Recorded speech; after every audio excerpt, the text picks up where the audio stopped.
জয় জগন্নাথ। নমস্কার দর্শক বন্ধু, জয় জগন্নাথ। ମୋ ନାମ ସଂଗ୍ରାମ ପରିଡ଼ା। ମୁଁ ପାରାଦୀପରୁ ଆସିଛି। ମୁଁ ଜଗନ୍ନାଥଙ୍କ ବିଷୟରେ କହିବା ପାଇଁ ବହୁତ କିଛି ଚାହିଁଲେ ମଧ୍ୟ ଏତେ କିଛି କହିପାରୁନି। ତଥାପି ଯେତିକି ମୁଁ ସଂକ୍ଷେପରେ କହୁଛି, ଆମ ଓଡ଼ିଆ ମାନଙ୍କର ପାରମ୍ପରିକ ଏବଂ ଧର୍ମଗତର ପ୍ରତ୍ୟକ୍ଷ ଦେବତା ଶ୍ରୀ ଜଗନ୍ନାଥ କହିଲେ ଅତ୍ୟୁକ୍ତି ହେବ ନାହିଁ। ମୁଁ ମୋ ନିଜର ଗୋଟେ ଅନୁଭୂତି ସହିତ ବାପା ମାନେ ସେୟାର କରିବାକୁ ଚାହୁଁଛି। ମୁଁ 2015 ମସିହାରେ ଯେତେବେଳେ ITI କରୁଥିଲି ଢେଙ୍କାନାଳରେ, ଆମେ ସବୁ ସାଙ୍ଗ ପିଲା ମିଶିକି ବାହାରିଥିଲୁ ଗୋଟେ ଟ୍ରିପ୍ରେ ଜଗନ୍ନାଥ ଦର୍ଶନ କରିବାକୁ ଆସିବା ପାଇଁ। କିନ୍ତୁ ସେ ସମୟରେ ଆମ ମାନଙ୍କ ପାଖରେ ଏମିତି କିଛି ଗୋଟେ ସିଚୁଏସନ ଆସିଯାଇଥିଲା, କିଛି ଜଣେ ସାଙ୍ଗ ଆମର ମନା କଲା, କହିଲା କି ନାଇଁ ମୁଁ ଯିବି ନାହିଁ। ସେ ଏଇ କଥା କହିବା ଜଷ୍ଟ 2 ସେକେଣ୍ଡ ମଧ୍ୟରେ ସେ ଚାଲୁଥିବା ବାଟରେ ତାର ନଜରର ବାହାରେ ଗୋଟେ ଖାଲ ଥିଲା, ଯୋଉଟା କି ସେ ନିଜେ ହିଁ ସେତେ ପଡିଯାଇଥିଲା। ସେ ପଡିବା ଫଳରେ ତା ଗୋଡ ଯୋଉ ଖଣ୍ଡିଆଟା ଯୋଉ କ୍ଷତଟା ହେଇଥିଲା, ସେ ସେଇଦିନ ଆମକୁ କହିଲା ନାଇଁ ମୁଁ ତ ମନା କରୁଥିଲି ଯିବା ପାଇଁ, ଭଗବାନ ମତେ ଜଷ୍ଟ ମାନେ ସାଙ୍ଗେ ସାଙ୍ଗେ ମତେ ଦେଖେଇଥିଲେ କି ନାଇଁ ଯେ ଯଦି କେହି ବାହାରୁଛନ୍ତି ତମେ ନ ଯାଇପାର ଠିକ ଅଛି, କିନ୍ତୁ ତାଙ୍କୁ ମନା କର ନାହିଁ, କାହାକୁ ପ୍ରେ କର ନାହିଁ। ସେ ବି ଆମ ସାଙ୍ଗେ ଆସିଥିଲେ। ଏ କଥାଟା ବୋଧେ ମୋ ଅନୁମାନ ହିସାବରେ କହିବାକୁ ଗଲେ ଏଟା ବୋଧେ ଫାଇଲିନ ସମୟ। ଆମେ 5-7 ଜଣ ସାଙ୍ଗ ସମସ୍ତେ ଆସିଥିଲୁ। ଏଇଠି ଜଗନ୍ନାଥ ଦର୍ଶନ କରି ଆମେ ଏଇଠି ମହାପ୍ରସାଦ ଖାଇସାରି ଆମେ ଯାଇଥିଲୁ ପୁରୀ ସମୁଦ୍ର କୂଳକୁ ବୁଲିବା ପାଇଁ। ଫାଇଲିନ ସମୟରେ ଯୋଉ ସମୁଦ୍ର ଯୋଉ ସ୍ୱର ପ୍ରଖର ଥିଲା, ପ୍ରଖର ବହୁତ ମାତ୍ରାରେ ଥିଲା।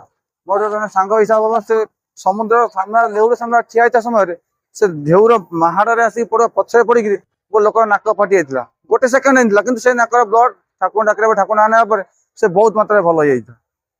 ମାନେ ୱିଦିନ୍ 1 ମିନିଟ୍। କଥା ଅଛି ମାନିଲେ ଠାକୁରେ, ନ ମାନିଲେ ପଥର। ମୋ ନିଜର ଯେତିକି ଅନୁଭୂତି ଥିଲା ତା ଭିତରୁ ବହୁତ କିଛି ମୁଁ କହିଛି। ଏବଂ ଆଉ ଗୋଟେ ଅନୁଭୂତି ମୋ ଜୀବନରେ ଆସିଥିଲା, ଯୋଉଟାକୁ ମୁଁ କହିବାକୁ ଚାହିଁଲା ମୋ ରୁମ ମୋର ଟାଙ୍କୁ ହେଇଯାଉଛି। ସେ ଦିନ ଥିଲା 2019 ମସିହା ଜାନୁଆରୀ ମାସ 2 ତାରିଖ। ଆମେ ଡିସେମ୍ବର ମାସ 25 ତାରିଖରେ ଆସିଥିଲୁ ବୁଲିବା ପାଇଁ ଜଗନ୍ନାଥ ପାଖକୁ। ଆସିକି ଜାଗାରୁ ଫେରିବା ସମୟରେ ଆମେ ଯେତେବେଳେ ନୂଆ ବର୍ଷ ପାଇଁ ଯାଇଥିଲୁ ଆମ ସାଙ୍ଗ ପିଲା ସବୁ, ତା ସହିତ ଆମ ଗାଁରୁ ମଧ୍ୟ କିଛି ଲୋକ ଯାଇଥିଲେ ସେମାନଙ୍କର ପିକନିକ ପାଇଁ ପାରାଦୀପ ହୋଟେଲ ଆସିଥିଲେ ବୁଲିବା ପାଇଁ। ଭଗବାନଙ୍କର ସେ ଯୋଉ ଦୁଃଖ ଦରଣା ଯୋଉ ପରିସ୍ଥିତି ଆଉ ଯୋଉ ଦୁଃଖର ଯୋଉ ପରିସ୍ଥିତି ଆମର ଘଟି ଯାଇଥିଲା, ଡଙ୍ଗି ଆମର ବୁଡି ଯାଇଥିଲା। ଅଥଳ ଥଳ କୂଳ ମଧ୍ୟ, ଯୋଉଠିକି ସମୁଦ୍ର ମଝିରେ କହିବାକୁ ଗଲେ ନା କୂଳ ଅଛି ନା କିନାରା ଅଛି। ସେ ଜାଗା ଉପରେ ଆମ ଡଙ୍ଗି ବୁଡି ଯାଇଥିଲା। ଆମେ ଚାହିଁଥିଲେ ମଧ୍ୟ ସେ ଡଙ୍ଗି ଯୋଉ 50 ଜଣ ଯାଇଥିଲେ, 50 ଜଣ କେହି ମଧ୍ୟ ବଞ୍ଚି ନାହାନ୍ତି। ସେ ଭଗବାନଙ୍କର ସେଇ ମହାତ୍ମା ଥିଲା, କିଛି ତାର ଆମ ଉପରେ କରୁଣା ଉପରେ ଥିଲା ବୋଲି ଡଙ୍ଗିଟା ଏମିତିଆ ଗୋଟେ ଜାଗାରେ ବୁଡିଥିଲା ଯୋଉଠି ସେ ଗ୍ରାମର ଶେଷ ଘର, ଯୋଉ ଘର ବିଚ୍ଛିନ୍ନ ହେଲା ପରେ ଆଉ ନା କାହାର କୂଳ କିନାରା ଥାନ୍ତା, ନା ଆମେ କାହାକୁ ଖୋଜିକି ପାଇଥାନ୍ତୁ। ହୁଏତ ଆମର 10-10ଟା ଜୀବନ ଚାଲି ଯାଇଥାଇପାରେ, କିନ୍ତୁ ବିଗତ ଯୋଉ ଆମର 50ଟା ଜୀବନ ବଞ୍ଚି ଯାଇଥିଲା, ସେ ସମୟର ଅନୁଭୂତି ବହୁତ। ଭଗବାନଙ୍କୁ ଏଇଥିପାଇଁ ଆମେ ମାନୁଛୁ ଯେ ଭଗବାନ ଦେଖା ନ ଦେଇ ପାରନ୍ତି, କିନ୍ତୁ ତାଙ୍କର ଆଶୀର୍ବାଦ ହାତ ଆମ ଉପରେ ସବୁବେଳେ ପାଇଁ ଥାଏ। ଆମେ ପ୍ରଥମେ ମଣିଷ, ଆମେ ସମସ୍ତଙ୍କୁ ଭୁଲି ଯାଇପାରୁ, କିନ୍ତୁ ଭଗବାନ ସେ କେବେ କାହାକୁ ଭୁଲନ୍ତିନି। ସେ ଯୋଉ ଘଟଣା ମୋ ଜୀବନରେ ଘଟି ଯାଇଥିଲା ନା, ହୁଏତ ସେ ଜାଗା ଉପରେ ମୁଁ ନଥାଇପାରେ, କିନ୍ତୁ ପରବର୍ତ୍ତୀ ମୁହୂର୍ତ୍ତରେ ମୁଁ ତ ନିଜ କଥା ସେ ଜାଗା ଉପରେ ପହଞ୍ଚିକି ଦେଖିଲି ନାହିଁ ଜିନିଷ ଏଇଆ। ମୁଁ ଭାବୁଥିଲି ଏମାନଙ୍କର ଭୁଲ ସକାଶେ କିଛି ହେଇଯାଇଥିଲା, କିନ୍ତୁ ସେଇ ସମୟରେ ମୁଁ ଅନ୍ୟ କିଛି ନାହିଁ, ଏଠି ଭଗବାନଙ୍କର କିଛି ତ ଗୋଟେ ଆଶୀର୍ବାଦ ଥିଲା ମନର ପରେ, ଯୋଉଥିପାଇଁ କି ଗ୍ରାମର ଶେଷ ଘର, ଯୋଉ ଘର ଡେଇଁଲା ପରେ ସମୁଦ୍ର ଭିତରେ କାହାର ବି ଗୋଟେ ବି ଶୋ ଶବ୍ଦ ନଥାନ୍ତା, କୌଣସି ସାଥିରୁ କୌଣସି ବି ଲୋକ ବଞ୍ଚି ପାରୁନାହାନ୍ତି। ସେଇ ମୁହୂର୍ତ୍ତ, ସେଇ ଗୋଟେ ସେକେଣ୍ଡର ଗୋଟେ ସମୟ ପାଇଁ 50-50 ଜୀବନ ବଞ୍ଚି ଯାଇଥିଲା। ଯୋଉଥିପାଇଁ କି ଲୋକ ଡାକବାକ ହେଇକି ଆସିକି କିଛି ଲୋକଙ୍କୁ ଉଦ୍ଧାର କରିଥିଲେ। ହଁ ମାନୁଥାଏ 10ଟା ଜୀବନ ଚାଲି ଯାଇଥିଲା, କିନ୍ତୁ ଯୋଉ ବାକି 50ଟା ଜୀବନ ବଞ୍ଚିଥିଲା ସେ ଭଗବାନଙ୍କ ଆଶୀର୍ବାଦରେ ବଞ୍ଚିଥିଲେ। ସେଥିପାଇଁ କୁହାଯାଏ କରି କରାଉ ଥାଇ ସେଇ ତା ବିନୁ ଅନ୍ୟ ଗତି ନାହିଁ। 4 ଧାମ ଭିତରୁ ଆମର ଗୋଟେ ହଉଛି ଜଗନ୍ନାଥଙ୍କ ଜଗନ୍ନାଥ ଧାମ। ସେଥିପାଇଁ କୁହାଯାଏ ଜୀବନରେ ଯଦି କେବେ ବି ସମୟ ମିଳୁଛି ଜଗନ୍ନାଥ ମନ୍ଦିରକୁ ଆସନ୍ତୁ, ଆସିକି ଟିକେ ପହଞ୍ଚନ୍ତୁ, ଦର୍ଶନ କରନ୍ତୁ, ଭଗବାନଙ୍କ ଅବଢା ଖାଆନ୍ତୁ, ଦେଖିବେ ତାଙ୍କର ମହାତ୍ମ୍ୟ କେତେ। ମୁଁ ମୋ ହିସାବରେ କହୁଛି ଭାଇ ମାନେ, ବନ୍ଧୁ ମାନେ, ମତେ ବିଗତ 30 ବର୍ଷ ଭିତରେ ମୁଁ କେବେ ବି ଜଗନ୍ନାଥ ମନ୍ଦିରକୁ ପୁରୀ ରଥଯାତ୍ରା ସମୟରେ କେବେ ଆସିନଥିଲି। ଏଇ ବର୍ଷ ଗୁଣ୍ଡିଚାକୁ ମୁଁ ଆସିଥିଲି ସତ, କିନ୍ତୁ ଗୁଣ୍ଡିଚା ଷ୍ଟେସନ ପାଖରୁ ଫେରି ପହଞ୍ଚିଲେ କିନ୍ତୁ ଠାକୁର ପାଖକୁ ଆସିପାରୁନଥିଲି। ବାହୁଡାକୁ ମୋରି ଗୋଟେ ଦିନ ଠାକୁରଙ୍କ ଡୋରି ଲାଗିଥିଲା, 12 ଦିନ ମୁଁ ବି ଆସିକି ପହଞ୍ଚିଥିଲି। ପହଞ୍ଚିଲା ପରେ ଏଇ ରାସ୍ତାରେ ବର୍ତ୍ତମାନ ଯେତିକି ଲୋକ ଆପଣ ଦେଖୁଛନ୍ତି, କୋଟି କୋଟି ଲୋକ ଦାଣ୍ଡରେ ଥିଲେ। କୋଟି କୋଟି ଲୋକ ଭିତରେ ମୁଁ ମଧ୍ୟ ଗୋଟିଏ ଥିଲି। ମୋ ମନରେ ଆଶା ଥିଲା, ପ୍ରଭୁ ମୁଁ ଆପଣଙ୍କୁ ଦେଖିପାରିବି କି ଆପଣ ଦୌଡ଼ି ଛୁଇଁ ପାରିବି, ଏଇଆ ବି ମୋ ମନ ଭିତରେ ବହୁତ ଭାବନା ଥିଲା।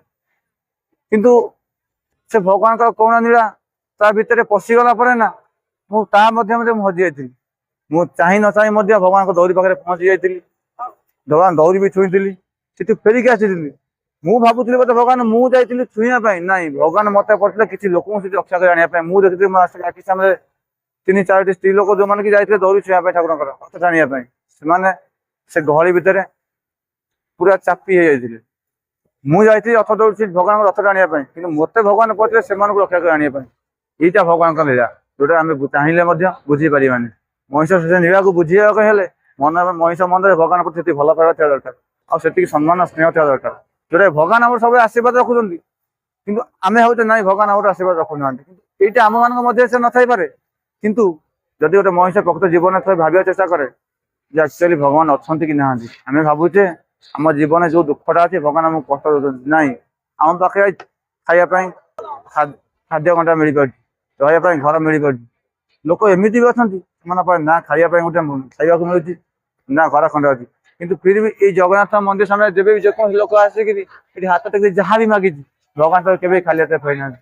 ମୁଁ ମୋ ଜଗତ ଉଦାହରଣ ଦେଇ କହୁଛି, ମୋ ପାଖରେ ମୋ ଭଉଣୀ ଅଛି, ମୁଁ ବି ଗୋଟେ ମେଡ଼ିକାଲ କେସରେ ବସିଥିଲି, ମୋ ବାପା ମୋ ଭଉଣୀ ଦୁଇ ଜଣ ବର୍ଷ କାଳ ଧରି ଆମେ ମେଡ଼ିକାଲ ବଗିଛୁ।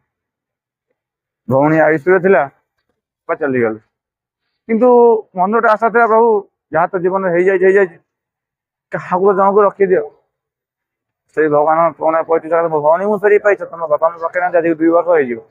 ସେ ଭଉଣୀକି ଆଣି ଆଜି ଆଉ ଥରେ ଜଗନ୍ନାଥ ପାଖକୁ ଆସିଛି, ଆଉ ଚେଷ୍ଟା କରି ଜୀବନ ଯେବେ ବି ମୋ ପାଖକୁ ସମୟ ମିଳିବ ମୁଁ ଆସି ଭଗବାନଙ୍କ ପାଖରେ ମୁଁ ମଥା ଟେକି ଭଗବାନଙ୍କୁ ପ୍ରେମ କହିଛି, ପ୍ରଭୁ ମୋର ଯେତିକି ଯାଇଛ ସେତିକିରେ ମୁଁ ଖୁସି ଅଛି, ଯାହା ମୋ ପାଖକୁ ଚାଲି ଯାଇଛି, ଯାହା ଅଛି ତା ବହୁତ ଅଛି ମୋ ପାଖରେ, ମୁଁ ଏତିକି କହି ଶେଷ କରୁଛି।